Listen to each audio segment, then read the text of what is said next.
அன்றைக்கி early morning நாங்கள் வந்து கோயம்புத்தூர் கிளம்பி போய்கிட்டு இருந்தோம். ஆக்சுவலாக என் ஹஸ்பண்டோட ஆஃபீஸ் மேட்டுக்கு வந்து மேரேஜா. ஸோ இது தான்டா சாக்குன்னு நானும் கிளம்பி ஓடிட்டேன். ஏன்னா இப்படி போனால் தான் நம்ம ட்ரிப்பெல்லாம் என்ஜாய் பண்ண முடியும்.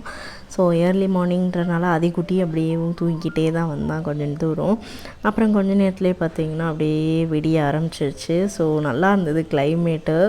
அதுவும் கோயம்புத்தூர் சொல்லவா வேணும், அங்கே ஃபுல்லாக ஹில் ஸ்டேஷன். ஸோ நல்லா இருந்தது. அதுவும் போகிற வழி ஃபுல்லாக ஒரே ரெயினு. அப்புறம் நாங்கள் ரீச் ஆகிட்டோம். ஸோ இவங்க தான் மாப்பிள்ளை பொண்ணு. ஸோ அப்படியே நாங்களும் விஷயத்தை சொல்லிவிட்டு அப்படியே ஒரு ஃபோட்டோவுக்கு போஸ் கொடுத்தாச்சு. எத்தனை பேர்த்துக்கு என்ன மாதிரி நடந்திருக்குன்னு சொல்லுங்கள். ஆக்சுவலாக நான் போட்டிருக்க ட்ரெஸ்ஸுக்கும் நான் போட்ட ஷாலுக்கும் காம்பினேஷனே இல்லை.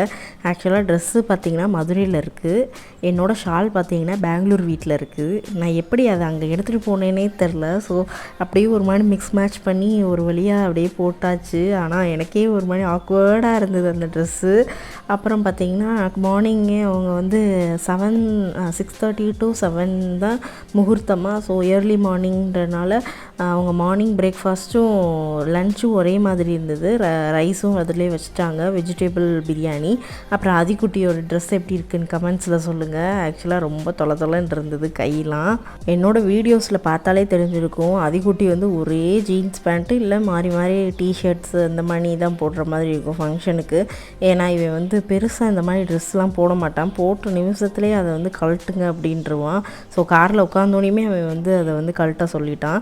அப்புறம் இவங்க எல்லோரும் குரூப் ஃபோட்டோ எடுக்கணுன்னாங்களா. ஸோ அப்படி நானும் அப்படி போய் ஜாயின் பண்ணியாச்சு. ஆக்சுவலாக எனக்கு வர்றதுக்கு ஒரு மாதிரி இருந்தது, ஆனாலும் எல்லாருமே வாங்க அப்படின்னோடனையும் சரி அப்படின்னு நானும் ஒரு ஃபோட்டோவுக்கு போஸ் கொடுத்தாச்சு.